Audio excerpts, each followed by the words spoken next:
Hello again, it's Garson, and this is going to be a quick guide for Arcane Tricksters after patch 8, now that they have Booming Blade and they have Shadow Blade to really amp up their one initial sneak attack per round. So let's set up a demonstration. We'll use the Invisible Mage Hand to sneak attack out in the open. There we go. Do big damage. We can finish them off with the offhand, like so. There we go. Come and get me. Aha. So with the right equipment, we can actually disengage, create a cloud, and since we're obscuring his vision, we can come on over here and hide with the bonus action. Now we have Magical Ambush. There we go. So now that we have Magical Ambush, we can have advantage, or rather he has disadvantage against our hold spell. We could cast that, but I'm actually going to use a spell I stole from a vendor to do the same thing. And now he's set up so I can use my offhand for a critical hit. Sneak attack. Ba-boom. Alright, so I think that kind of demonstrates the power of Arcane Trickster. Let's pop out and let's get into this real quickly. So Arcane Trickster is an old subclass for rogues, the magical one, and patch 8 has made it stronger. If you love rogues and magic, or an outcast splash with some magical play, this is going to be for you. So big thank you to you guys supporting the channel, but this is a quick guide. Let's get into it. I've separated and organized some of this stuff. The most technical talking stuff is going to be down here though at the end. And a quick guide is not optimizing or multiclassing the fun out of it. This is very complicated subclass at the end of the day, so I'll try and get to the point, keep it simple, and do its thing really well. So also there's a lot of talking in other videos, so I'll link those in the pinned comments. Let's get to it. So a spell thief with hit and run weapon and magic attacks. That's what it is, but specifically what does it mechanically do? So what it allows you to do is basically have spellcasting without even multiclassing on your rogue, but you have the penalty of obtaining spells and spell slots at the third rate of a wizard or a druid. So you're not going to get a lot, obviously, but you do get cantrips, and you even get the cantrip as a bonus. You get Mage Hand permanently summoned, so your Mage Hand will be invisible when you summon it, and you can actually make it invisible every short rest. And you can use this very important skill because you can set up sneak attacks out in the open combat with this thing. Also, as you saw when I was hiding, if I crouch and hide, I can actually set up Magical Ambush, giving me advantage with my spell uses or even my spell scrolls. And patch 8 adds two things: the Booming Blade cantrip, which can really ramp up our sneak attack damage once per turn, as well as we get the new Shadow Blade, which really gives us arguably our strongest weapon option in the game as a spell. So what are your stats that I recommend? Basically, dexterity does way too much for us, so to keep it simple, Booming Blade and normal weapon attacks. This is our accuracy stat. Gives us a damage bonus, it gives us armor class bonus, it gives us initiative bonus so we can go first in every turn and during combat. And stealing and stealth is really important in my opinion for this setup, at least. So you're going to want to have sleight of hand and stealth expertise. We'll get into that in just a second. So intelligence is your next best stat because it does determine how accurate you are with your cantrips. Not Booming Blade, but rather Shocking Grasp or maybe Firebolt. But also your spells, so if you want to land a Hold Person or a Hold Person scroll or a Lightning Bolt scroll, you're going to really want to use Intelligence. Constitution is also important for concentration, but really just HP bonus. So there's our three main stats. If you're going to start an Arcane Trickster, please go with good Dexterity at the beginning, good Constitution, and good Intelligence. But also, this is the one time I'm going to mention Expertise. You'll start with Expertise. It doubles up your proficiency bonus. Rogues get Expertise at level 1, so that means this bonus of 4 goes up to 8, represented by the 2 stars. I would highly recommend Sleight of Hand and Stealth. You'll see why in a little bit. So feats, you get 4 as a level 12 rogue in total, so I would recommend first taking your dexterity since it does so much for you. It's not really a question. Savage attacker, you're going to use something like Shadow Blade, which has a lot of dice damage, including sneak attack, which has a lot of dice damage. Savage attacker is just a straight up upgrade to your damage with a lot of dice. And intelligence, later on in the game, you're going to want more intelligence for a little boost to your spell accuracy. Flexible pick for the 4th pick. There's a lot of options. I just took dual wielder, and you can kind of scope out what you want at the end of the game. Basically, what equipment should you use? absolutely in patch 8, you should use Shadow Blade if you don't already know how to play an Arcane Trickster. It's going to be really cut and dry. It gets stronger by upcasting it. It is a spell, so you're going to be able to cast your weapon, and it's going to come out, be able to be used. And then it's going to create a pure psychic shadow weapon for you. And it lasts all day, but you will have to use your spell slots for this. And even better, if you knew a way to upcast it, we'll talk about it, it can get even stronger. But Knife of the Undermountain is going to be a good pick until you can use the Shadow Blade. It has the same effect, Shadow Blade, for advantage when you're in hidden areas, making it a lot easier to strike with both of these weapons. Really great ability. So, 2 hand crossbows, I highly recommend getting the Never Misser and the Hellfire hand crossbow, but until you acquire them, just use 2 regular 2-hand crossbows. Okay, or 1-hand crossbows. So the Graceful Cloth is my highest recommendation because this is kind of easy to get, and you get tons of value out of this because it gives you 2 dexterity for free, meaning once we go from 16 dexterity to 18 dexterity, with this chest piece, we now have the max 20 dexterity, so you won't have to invest any more in dexterity, and this will last you all game because it also makes it a much easier to steal things, giving you advantage, nimble as a cat. So that's really good chest to use. You'll probably use it all game. And for bracers or gloves, I will use the balanced hands, so my offhand strikes feel like my main hand strikes, but also there are the bracers of defense. Since we're not using a shield and we're using no armor, we can actually have +2 armor class to keep us alive. Really good options either or. Nightwalkers will keep us from slipping on our butt on ice, but also I just want a Misty Step to be an Arcane Trickster warping around the battlefield every short rest. There's also the Misty Step Amulet, so now I have 2 Misty Steps, and I don't even have to use spell slots because I don't have a lot of them. So every short rest, I'll have 2 uses of Misty Step. Shadow Cloak is a pretty good ring because when we're obscured, we'll do bonus damage with our weapons.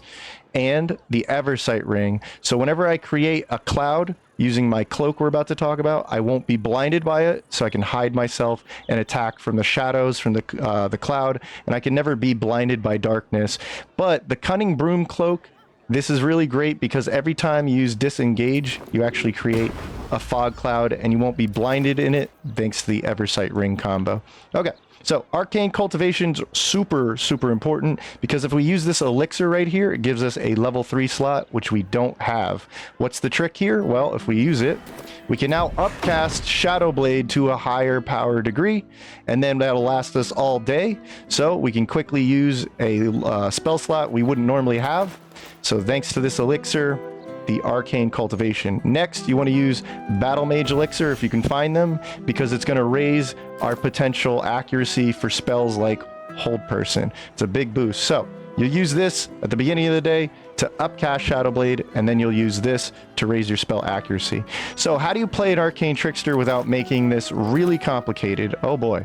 So Act 1 really is your bread and butter stuff to learn, especially in the early game. Use Disguise. Disguise is fantastic. Become a drow. If you become a drow, there's a lot of goblin areas you can just freely walk into without any combat, and you'll get a lot of XP for just walking and talking and fooling everybody. So you're already a trickster. Use Minor Illusion to make everybody jump, like go to an area. So everybody will get caught off guard with this cat, this illusion. Even the chickens will come out, and now they're all clumped up, so you could probably drop a lightning bolt. Just really creative usage for this. In fact, this breaks the game if you really know how to use it. Sneak attack, set up reactions for sneak attack. Can't stress this enough on rogues. You really want to have this set up, and you probably want it to ask you, but you can also set it to automatic. So how does a sneak attack actually work? Well, in the early game, you should really use your cunning actions bonus to hide, and by hiding, you can get more easily sneak attacks, especially the ranged sneak attack, okay? So use your manual sneak attack in the early game so you know what, if you're getting the conditions off. This is the simplest I can make it. So if you use the manual option and you're sneaking around using the bonus action, or during combat you use your bonus action cunning hide to set up the conditions for a sneak attack with advantage, and use range attacks, it's going to be a lot easier to learn what sneak attack conditions actually are and how they work. And then eventually you're going to get your invisible mage hand. But also, if you're in the melee range, use your booming blade. It's not going to do bonus damage, but you'll get used to using it. And then offhand attacks can still sneak attack. So you have As long as you have the conditions and the reaction set up, an offhand attack, both ranged or melee, can actually trigger a sneak attack. Trust me, once you're practicing, it'll get a lot easier to understand what I'm talking about. So ranged attacks, in my opinion, are the way to go in the early game, where you're a little more frail, you'll get one shot. Also, once you're an Arcane Trickster, you're going to want to use the Mage Hand to be invisible. Don't ever let this guy come out of invisibility or go into combat, because once combat starts, he'll be outside of combat and he'll be freely able to move around during turn-based mode. And to set up a lot of sneak attacks, you would just need to get within 5 feet of your target. And now I have sneak attack enabled. If he's not there, you would back off, right? And now I'm not so sure I can get the sneak attack. You see what I'm talking about? So Mage Hand is very vital to Arcane Tricksters to have way more opportunities to do their best damage. Also, use your bonus actions to disengage. If I was next to Aronson, he could hit me with an opportunity attack. So I'm going to disengage with a bonus action or a regular action. I have more options to get away safely from opportunity attacks, okay? So bonus to dash to stay away. Just in the early game, stay away using your actions or your bonus actions to dash away. And you can use stealth to actually set up a surprise round in the beginning of combat for a free round of damage. This is a little more technical. You'll have to experiment with what I'm talking about here. Also, you're going to have to get used to stealing items. I have a whole video guide on how to do this. But if you get good at this by having advantage from the graceful cloth and having high dexterity and expertise, you will have a massive bonus and higher chance to stealing all the items you could ever want to give you an advantage. But only try to steal when you have advantage, let's say from, say, the Cat's Grace, okay? So respect the red circles when you're trying to steal. That's the easiest way I could put it. Act 2, you're going to be stealing with you're going to be using stealing to get your best items and equipment for your whole team, like these elixirs I was talking about, or some of these equipments. Okay, so stealing can give access to a lot of powerful spells that you wouldn't normally get, like this level 3 lightning or this level 6 chain lightning. So you should really be stealing your best spells by just finding vendors and taking their spell slots or spell scrolls. With the Eversight ring, you can now abuse a combo between using your bonus action to disengage, creating a cloud, but now you're not blinded thanks to the Eversight ring. Both of these can be found in Act 2. And Shadow Blade becomes your strongest weapon at level 7. You can now access the Shadow Blade spell to create a permanent weapon all day. Arcane Lock can literally win fights. I joke around that 50% of the fights in Baldur's Gate 3 can be won by abusing doors. So you can lock people out, separate your enemies, and destroy them like a trickster that you are. So Act 3, Magical Ambush becomes an important for offensive spells. We saw that. I could hold somebody down, enabling critical hits, or I could just make it more and more likely they take the full damage of Chain Lightning, all because I use bonus action to hide, okay? So bonus action to crouch, and then use your action to cast a very powerful scroll or spell. Sorcerer's Sundries also is a place where you can get every spell imaginable as a scroll. So please abuse that and steal as much as you like. So multiclassing and I guess leveling, look for the stars for my recommendation of multiclassing. Obviously level 3 is going to be really good because you get expertise. These over here, these double stars on whatever skill you want. You can also get your sneak attack bonus damage once per round. You have cantrips access, you have level 1 spell slots to use, you have cunning actions, and you have the permanent mage hand, which can be resummoned on short rest if you need to. You have level 4. I don't know if this would be really good for multiclass, but you do get your feat among all the other stuff. Level 5, though, you may want to stay in rogue because you get uncanny dodge. Your sneak attack is growing every odd level. Level 6, you get more expertise, but I would hold out for level 7 because you now have the powerful evasion, which really helps you with your dexterity saving throws. So if somebody tries to slap you with a lightning bolt and you dodge it, you won't take any damage. So level 2 spell slots are available, which means Shadow Blade is available now. So this is a very important level because we get one of our strongest weapons, and your sneak attack just went up in damage. Level 8, you get another feat. I wouldn't multi-class because if you really want to go higher, level 9 gives us the magical ambush. So when we crouch, we now have advantage on our spells, making it more likely to land, and we're getting more sneak attack damage, almost our highest sneak attack damage. So level 10 is also pretty good because we get a third feat, Normally that would be the most feats you can get on a character. And we even get a third cantrip. You could do something that you maybe didn't have Minor Illusion before, or maybe you didn't have Shocking Grasp. There's a lot of good cantrips. Don't underestimate them. Level 11's also amazing for multiclassing, go figure, but you have reliable talent. This means you can never roll lower than a 10. If you were maybe stealing a lot of spells, you can never roll lower than a 10, and that's really helpful. There's also sneak attack is at its highest level, and you'll have one more level to dip into, which don't underestimate what you could do with that. So level 12, you did multiclass, and you take a 4th feat. So what about any tech info? Okay. There's a lot to talk about. I'm probably going to throw out a lot of videos in the comment section. There's way too many details for a quick guide. Let's go over some quickly though. All rogues are very feat and equipment dependent. I can make a very different rogue with different equipment. Stealing, you really want to have advantage. So again, look for items or allies that can give you the Cat's Grace advantage on stealing things. You really want that to enable chances to steal. You need high dexterity, expertise, and you must crouch. And I would recommend going into turn-based mode and run the hell away, whether you're successful or you get caught. That's stealing in a nutshell. I have a whole video on it. Sneak attack also grows stronger with rogue levels. So every odd level, your sneak attack actually gains more dice. So this dice I'm talking about right here, 66, gets its maximum power at level 11 rogue. Advantage or ally is near. If the ally is near, like your mage hand, where is he? If the mage hand here was next to an ally, this is what enables us to almost always have our sneak attack. Otherwise, you would need to have advantage, some source of advantage on your attack roll to get the sneak attack enabled.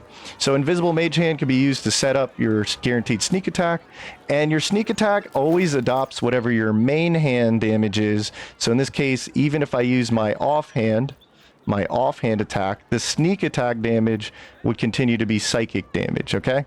Same thing with this laser never misser. If I use my offhand for a sneak attack, this would be a force damage for my sneak attack. There's a lot of details, like I said. So offhand can still use a sneak attack. Just set it as a reaction, as a reminder up here, okay? So the mage hand is permanent. A short rest, if it dies, you can always resummon it. So we have mage hand here. We can resummon every short rest. It is a permanent, and it does start out invisible, but if it loses its invisibility, but it's still alive, you can always short rest to get the invisibility back. So keep it outside of combat. That way, it can always help you get your sneak attacks by sneaking up to somebody outside of combat and moving around freely. Spellcasting, okay. I have to really highlight this. You are less of a caster and more of a rogue that enhances themselves. So if you want a guide on what spells to use, just go with Blur, go with Mage Armor, go with Longstrider, and use deceptive stuff like Disguise Self or Arcane Lock. None of this requires spell accuracy, but if you finally know what you're doing with intelligence and spell save DC, you can use more powerful offensive spells that need to be accurate, okay? So I would recommend enhancement versus other spells if you've never played a spellcaster. Otherwise, steal your best spells. Your strongest spells are gonna be things you can steal in the form of spell scrolls, okay? So spell save DC, for those who need to know, it's 8 plus your proficiency at the time, plus your intelligence bonus modifier, okay? Same thing goes for spell attack. It's kind of similar to a ranged attack. Also, replacing spells. I'll give you a real quick clip. When you are replacing spells with Eldritch Knight or Arcane Trickster, it's better, since you have a very limited spell list, you're going to take a spell you don't like. That way, when you go and replace it, you can choose spells you do like, okay? So you'll replace a spell, and when you go to replace it, it will give you the full list, including the new Shadow Blade. So keep that in mind when you're leveling up how to use or how to access the best spells. So moving on, there's a limited pool. On level up, just choose the replace option to get more options, meaning take a dinky spell to make a better spell next level. Shadow Blade is going to be the strongest thing you can use as a weapon in the game. So at level 7, it's you can access it as an Arcane Trickster. There is a ring version. It now has no more concentration, but I don't expect you to know about that weapon. The spell version can be upcasted, which is why I gave you the trick to create a level 3 spell slot and upcast it. And Savage Attacker is a feat I chose because there's a lot of dice damage. This improves the odds to the dice damage. So upcast with an elixir and get the strongest Shadow Shadow Blade at level 7. And then Booming Blade is, the accuracy is just the normal weapon attack accuracy. This right here is the same as this right here. Okay, so use dexterity to land it. It's not about or casting modifier. And it does grow stronger at level 5 and level 11, even if you just decided to multi-class. Don't worry about that. Cantrips also evolve, so things like Shocking Grasp will actually get stronger at levels 5 and levels 10. And finally, a Magic Ambush is something you get at level 9. Remember to crouch first with your bonus cunning action, and then you can actually cast with your regular action, maybe a cantrip or spell or something like that. But yeah, the target will have disadvantage, making it more than likely they'll fail this wisdom saving throw. So how do you actually play, or where's the gameplay in here? Okay, I have older videos with even more details. I have playlists. I'll link them in the comment section, the pin section, or just come join the stream. Honestly, I love Arcane Trickster, and it's even better in patch 8. Just ask questions and comments. I know this is a quick guide with way too much information, but I tried to help you because you're my sponsor. I want you to play this. Arcane Trickster's awesome. Just ask questions. I'm happy you're here, and thank you so much for watching. Till then, go play the new Arcane Trickster.